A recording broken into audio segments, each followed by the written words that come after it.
ভারতীয় বায়ুসেনার দীর্ঘ সময় ধরে রয়েছে নতুন বিমানের প্রয়োজন, কিন্তু প্রধানমন্ত্রী মোদীর মাথায় চলছে আলাদাই সিক্রেট গেম। আধুনিক সময়ের জেট ইঞ্জিনের পরিবর্তে থাকবেই হাতিয়ার। বন্ধুরা, ভারতীয় সেনাবাহিনীতে বিমানের বড়ই কমতি রয়েছে, কিন্তু হাতিয়ার এবং ভারতের সুরক্ষার জন্য মোদী সরকার এই বিষয়ে কোন রকম চুক্তি করছে না। স্বদেশী বিমানের ওপর সরকার অবশ্যই কাজ করছে। বায়ুসেনার কথা অনুযায়ী তাদের 114টা মাল্টি রোল ফাইটার জেটের প্রয়োজন, কিন্তু সরকার যুদ্ধবিমান ক্রয় করার মুডে একদমই নেই। কিন্তু এর অর্থ এটা নয় যে সরকার সুরক্ষাকে নিয়ে একদমই চিন্তা করছে না, বরং সরকার এই বিষয়ে এমন পদক্ষেপ গ্রহণ করছে যা থেকে শত্রুদের রাতের ঘুম উড়ে যাবে। ভারত একসাথে বিভিন্ন ঘাতক ড্রোন তৈরি করেছে, যেটা স্বল্প মূল্যের সঙ্গে সঙ্গে আধুনিক প্রয়োজনীয়তাকে পূরণ করতে গেম চেঞ্জার প্রমাণিত হবে। আধুনিক সময়ে এই ড্রোন যথেষ্ট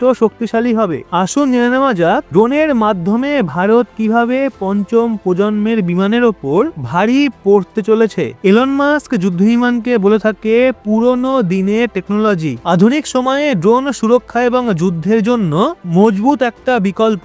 এই ভিডিওতে সবার প্রথমে আমি আপনাদের এটা বলবো যে ড্রোন যুদ্ধবিমানের তুলনায় বেশি শক্তিশালী কেন, এবং তারপর আমি আপনাদের এটা বলবো ভারত বর্তমানে কোন কোন ড্রোনের ওপর কাজ করছে। এই সময়ে টেকনোলজি দ্রুতগতিতে পরিবর্তন হচ্ছে। যুদ্ধতে যে দেশ টেকনোলজির মামলায় পিছিয়ে রয়েছে তারা নিজেদের সুরক্ষা প্রদান করতে পারবে না। আকাশ পথের সুরক্ষার জন্য এখনো পর্যন্ত যুদ্ধবিমানকে সবচেয়ে শক্তিশালী হাতিয়ার বলে মনে করা হচ্ছিল, কারণ এর দ্বারা প্রিসিশন অ্যাটাক করা যেতে পারে। এছাড়াও টার্গেটে সঠিক নিশানা করা যেতে পারে। বিশ্বের সব দেশ ভিন্ন ভিন্ন ক্ষমতা সম্পন্ন যুদ্ধবিমান তৈরি করে রেখেছে। কখনো রাশিয়াকেই টেকনোলজির বিষয়ে সবচেয়ে অ্যাডভান্স বলে মনে করা হতো, কিন্তু আজ আমেরিকা এই বিষয়ে রাশিয়া থেকে আগে অগ্রসর হয়ে গেছে। ভারত এই বিষয়ে এখনো বিকাশের পর্যায়ে রয়েছে।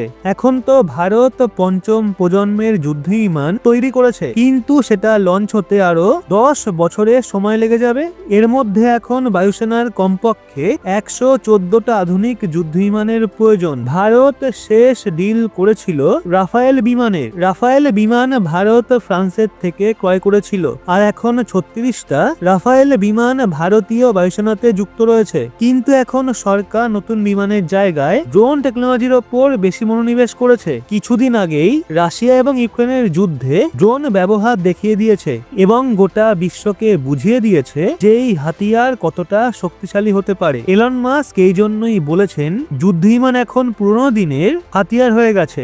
এর পেছনে পয়সা খরচা করা মানে টাকা নষ্ট করা। আসলে যুদ্ধবিমানে পাইলটের প্রয়োজন হয়ে থাকে। এই বিমানকে সুরক্ষিত রাখা এবং এটাকে তৈরি করতে ভয়ঙ্কর খরচ হয়ে থাকে। একটা বিমান ধ্বংস হওয়াতে অনেক ক্ষয়ক্ষতিও হয়ে থাকে। এর তুলনায় ড্রোনের প্রোডাকশন যুদ্ধবিমানের তুলনায় যথেষ্ট কম খরচে হবে। এতে পাইলটের প্রয়োজন হয় না। এর জন্য যুদ্ধবিমানের তুলনায় এতে যথেষ্ট কম খরচা করার প্রয়োজন হয়।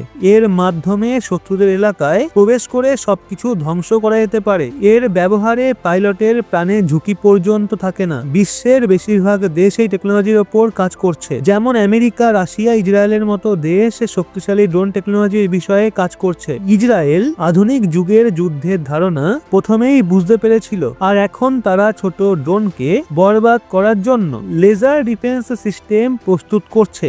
ভারত আমেরিকা এবং ইসরায়েলের থেকে টেকনোলজির বিষয়ে সাহায্য নিচ্ছে। এছাড়াও ভারত নিজেরাই শক্তিশালী ড্রোন তৈরি করছে, যার মধ্যে কিছু নজরদারি টহল ড্রোন রয়েছে। ইসরায়েলের সাথে মিলে ভারত তৈরি করেছে বিভিন্ন শক্তিশালী ড্রোন। আমেরিকার থেকে ক্রয় করেছে প্রিডিয়েটার ড্রোন এবং নিজেরাই তৈরি করেছে পুরো ফোর্স। ইসরায়েল হাতিয়ার টেকনোলজির বিষয়ে যথেষ্ট অ্যাডভান্স। ড্রোন টেকনোলজির বিষয়ে ইসরায়েল যথেষ্ট আগে থেকেই কাজ শুরু করেছিল, আর এই বিষয়ে ইসরায়েলই প্রথম আমেরিকাকে সাহায্য করেছিল।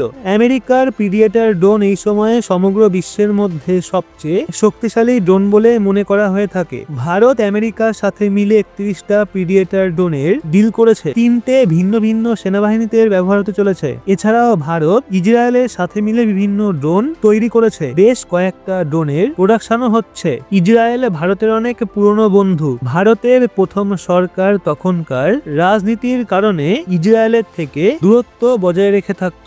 প্রধানমন্ত্রী মোদী ভারতের প্রথম প্রধানমন্ত্রী, যিনি প্রথম ইসরায়েল যাত্রা করেছিলেন এবং তার সময়কালেই ইসরায়েলের সাথে সম্পর্ক আবারও মজবুত হয়ে গেছে। আর ইসরায়েলও ভারতকে বিভিন্ন টেকনোলজি এবং হাতিয়ার দিয়েছে। আজকে ইসরায়েল ভারতের সাথে মিলে ভারতেই বিভিন্ন হাতিয়ারকে তৈরি করেছে। ইসরায়েল সমগ্র বিশ্বে ক্লিয়ার পলিসির জন্য সুপরিচিত। যেভাবে ইসরায়েল তার দক্ষতার সাথে যুদ্ধের মোকাবিলা করছে, এইরকম দম তো আমেরিকাও দেখায়নি। ইরাক এবং আফগানিস্তানে অ্যাকশনের সময় আমেরিকা অবশ্যই নিজেদের ক্ষমতা দেখিয়েছিল, কিন্তু তারপর থেকে ইসরায়েল সেই কাজ করছে, যা নিজেদের নাগরিকদের সাথে হওয়া বর্বরতার বিরুদ্ধে শহরের পর শহর জ্বালিয়ে দিয়েছে। এই যুদ্ধতে ইসরায়েল সুরক্ষা এবং যুদ্ধের জন্য ড্রোনের ব্যবহার করেছে। শত্রুদের মারার জন্য ইসরায়েল প্রথমে ড্রোনের মাধ্যমে তাদের সুরক্ষা প্রদান করেছিল এবং তারপর পুরো বিল্ডিং তাই ধ্বংস করে দিয়েছিল। এ থেকে এটা বোঝা যায় যে এই টেকনোলজি যুদ্ধের সময় কতটা কার্যকরী। ভারত এই সময় ইসরায়েলের সাথে হারমিস 900 ড্রোন তৈরি করেছে। ভারত হায়দ্রাবাদের আদানি ডিফেন্স ইসরায়েলি কোম্পানির সাথে প্রোডাকশনও করছে। ভারত ইসরায়েলের হেরন ড্রোনেরও ব্যবহার করে থাকে। ভারতের কাছে আরো অনেক ড্রোন রয়েছে, যেগুলোর মধ্যে বেশ কিছু ইসরায়েল দ্বারা প্রস্তুত করা হয়েছিল। ভারতের কাছে আরো এক ড্রোনও রয়েছে, সেটাও ইসরায়েল দ্বারা প্রস্তুত করা হয়েছিল। ডিআরডিও স্বদেশী প্রযুক্তির দ্বারা বিভিন্ন ড্রোন তৈরি করেছে, যার ব্যবহার সুরক্ষা এবং টহল মিশনের জন্য করা হয়ে থাকে। রুস্তাম, নিশান এবং লাক্সিয়া এগুলো এমন ড্রোন যেগুলোকে মিসাইল টেস্টের জন্য ভারত এই ড্রোনের ব্যবহার করে থাকে। তাপাস ড্রোনকে ডিআরডিও এখন ডেভেলপ করছে। এটা ভয়ঙ্কর ক্ষমতা সম্পন্ন ড্রোন। ভারত আমেরিকা থেকে ক্রয় করা গার্জিয়ান ড্রোনেরও ব্যবহার করে থাকে। ভারত সুইট স্টেলথ এবং ক্যাশ ওয়ারিয়ারের ওপরও কাজ করেছে। এই ড্রোন সুরক্ষা এবং টহলদারি মিশন ছাড়াও হামলা করারও ক্ষমতা রাখে। ভারত প্রতিরক্ষা ক্ষেত্রতে আত্মনির্ভর হতে চায় এবং 2030 সালের মধ্যে ভারত প্রতিরক্ষা রপ্তানিকারক দেশ হতে চায়। এই কারণের জন্যই প্রত্যেক অ্যাডভান্স টেকনোলজির ওপর ভারত তার ক্ষমতা মজবুত করেছে। ভারত সিক্রেট ভাবে ফুফা অ্যান্ডম্যান এয়ারক্রাফটও তৈরি করেছে। এটা অ্যাডভান্স প্রযুক্তি দ্বারা পরিপূর্ণ। এটা শত্রুদের বায়ুপথের সুরক্ষাকে ভেদ করার ক্ষমতা রাখে। ভারত আমেরিকার সঙ্গে মিলে এয়ার লঞ্চ ইউএভির প্রোটোটাইপ রেডি করতে চলেছে। এর জন্য চুক্তিও করে নেওয়া হয়েছে। এর মানে হলো ভারত একসাথে বিভিন্ন ধরনের শক্তিশালী ড্রোন তৈরি করছে। ভারত নিজ বিষয়েও ক্ষমতা প্রদর্শন করছে। স্বদেশী ক্ষেত্রকে আরো শক্তিশালী করার জন্য সরকার বিভিন্ন ধরনের কার্যক্রম করছে এবং স্বদেশীভাবে তৈরি করা ড্রোন সেনাবাহিনী ব্যবহার করছে। ভারত সরকার এই সেটআপকে ফাইন্যান্সিয়াল সাপোর্টও প্রোভাইড করে থাকে। বিভিন্ন ধরনের আয়োজনে নিজেদের ড্রোনকে প্রদর্শন করার সুযোগও পেয়ে থাকে এবং যখন সেনাবাহিনীর মনে হয় এই ড্রোন তাদের প্রয়োজনীয়তাকে পূরণ করতে পারবে, তখন তাকে ক্রয় করে নেয়। এ থেকে ভারতের আত্মনির্ভরতা অনেক বৃদ্ধি পাচ্ছে এবং স্বদেশী ক্ষেত্র প্রতিরক্ষা ক্ষেত্রকে সাহায্য করছে। তো বন্ধুরা, আকাশ পথের সুরক্ষাকে নিয়ে ভারতের এই প্ল্যানিং এর উপর আপনার কি মন্তব্য রয়েছে সেটা কমেন্ট করে অবশ্যই জানান এবং ভিডিওটা ভালো লাগলে একটা লাইক এবং চ্যানেলটা সাবস্ক্রাইব করে চোখ রাখবেন রহস্য বাংলার পর্দায়। দেখা হচ্ছে আবার পরবর্তী ভিডিওয়ে।